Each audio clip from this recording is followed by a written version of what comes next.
नमस्कार. रामकृष्ण हरी मंडळी, श्री स्वामी समर्थ. आपल्या घरामध्ये गरिबी काय येते, दारिद्र्य काय येते बघा, अशा कोणत्या सवयी आहेत की यामुळे आपल्याला त्या भिकारी बनवतात. आपण जर या चुका आपण टाळल्या तर आपल्या ही वेळ येत नाही. आपण महिनाभर एवढे काम करतो, एवढे कष्ट करतो, तरी सुद्धा आपला पगार महिनाभर आपल्याला का पुरत नाही, तो मध्ये संपून जातो. बघा, आपण कोणाचे देणे घेणे करत असतो, तर आपण घेतलेले पैसे, आपण केलेला व्यवहार तो वेळेतच पूर्ण करावा लागतो आणि मग आपल्याकडे महिनाभर पगाराचे पैसे पुरत नाहीत. तर ते पुरण्यासाठी आपण काही उपाय करणे गरजेचे आहे. आपल्या हातून कळत नकळत ज्या काही चुका होतात, या चुकांमुळे आपल्याला लक्ष्मी टिकत नाही. तर लक्ष्मी प्राप्तीसाठी, प्राप्त लक्ष्मी स्थिर राहण्यासाठी आपण काही नियम पाळणे सुद्धा गरजेचे आहे. तर आपल्या घरामध्ये दारिद्र्य आणतात या 13 सवयी. तर अशा 13 सवयी आहेत की मी तुम्हाला सांगणार आहे. त्या जर तुम्ही त्या चुका सुधारण्याचा प्रयत्न केला तर तुमच्यावर ती वेळ कधीच येणार नाही. तर कोणत्या आहेत त्या सवयी मी तुम्हाला सांगते. चॅनेलवर नवीन असाल तर सबस्क्राईब करायला विसरू नका. बघा, नंबर 1, फुकट कोणाचे मीठ खाऊ नये.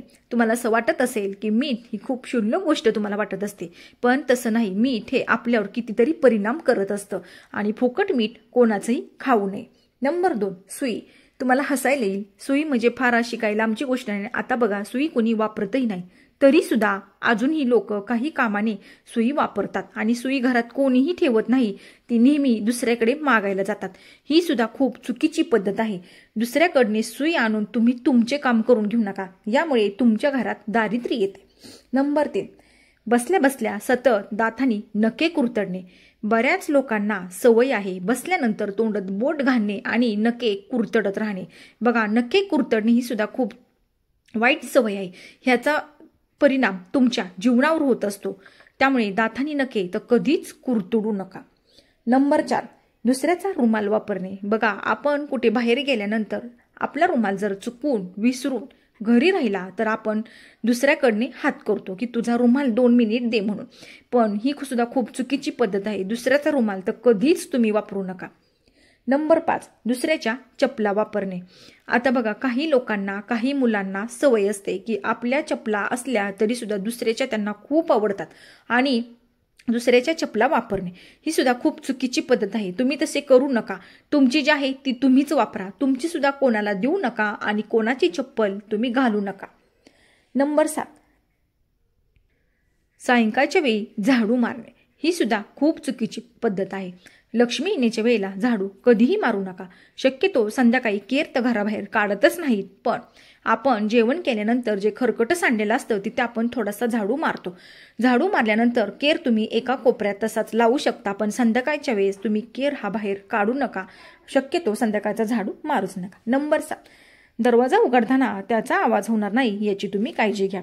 बऱ्याच जणांचे दरवाजे असे आहेत की ते उघडताना असा कर कर आवाज येत राहतो आणि काही लोकांना दरवाजा उघडताना जर त्यांच्या हातात एखादी वस्तू असेल, त्यांचे दोन्ही हात गुंतलेले असतील तर ते पायाने दार ढकलतात.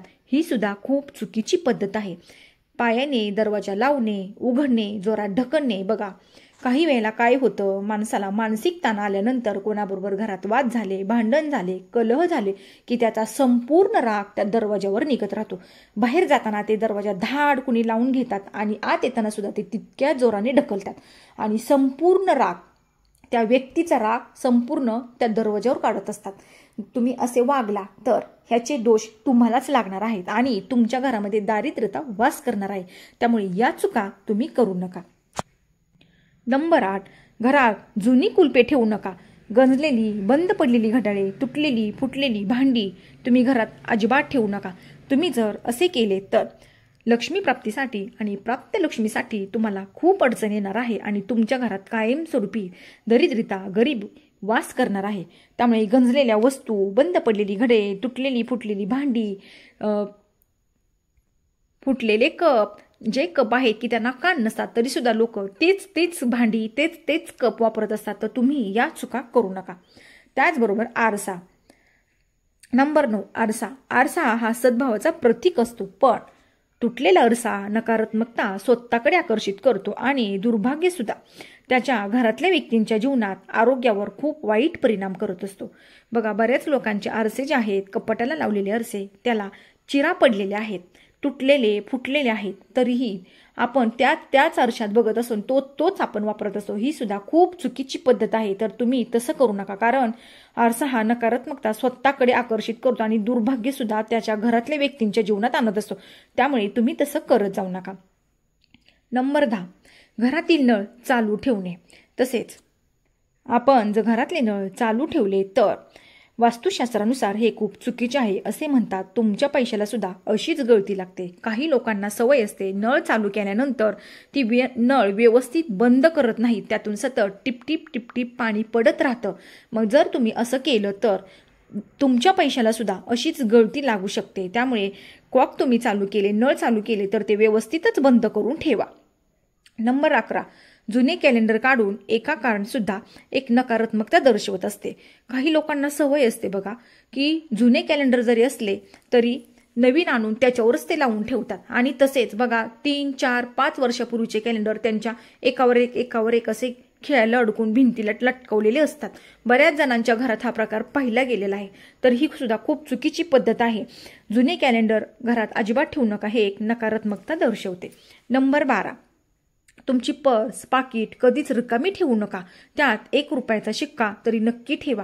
काही लोकांना सवय असते की पाकिट पूर्ण रिकामी होईपर्यंत खरेदी करायची, कुणाला तरी काहीतरी द्यायचं घ्यायचं, ही सुद्धा खूप चुकीची पद्धत आहे. बघा पैसा हा पैशाकडे आकर्षित होतो.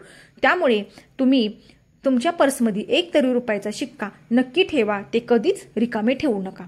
नंबर 13, तुम्हाला जर पैशासंदर्भात काही व्यवहार करायचे असतील तर सूर्यास्ता अगोदरच करून घ्या. त्याचबरोबर सूर्यास्तानंतर कोणालाही जामीन होऊ नका, ते आपल्याच अंगलट येतं.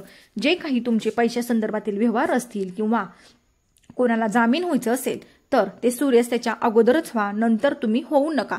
कारण ते काय होतं, आपण दुसऱ्याचं भलं करण्याच्या नादात ते सगळं आपल्याच अंगलट येतो. बऱ्याच लोकांचा अनुभव आहे. त्यामुळे सूर्यास्ताच्या नंतर पैशाचे व्यवहार, कोणाला जामीन, या गोष्टी तुम्ही अजिबात करू नका. तर हा होता छोटासा व्हिडिओ. आवडल्यास लाईक, शेअर आणि सबस्क्राईब करा. कमेंटमध्ये श्री स्वामी समर्थ लिहायला विसरू नका. श्री स्वामी समर्थ.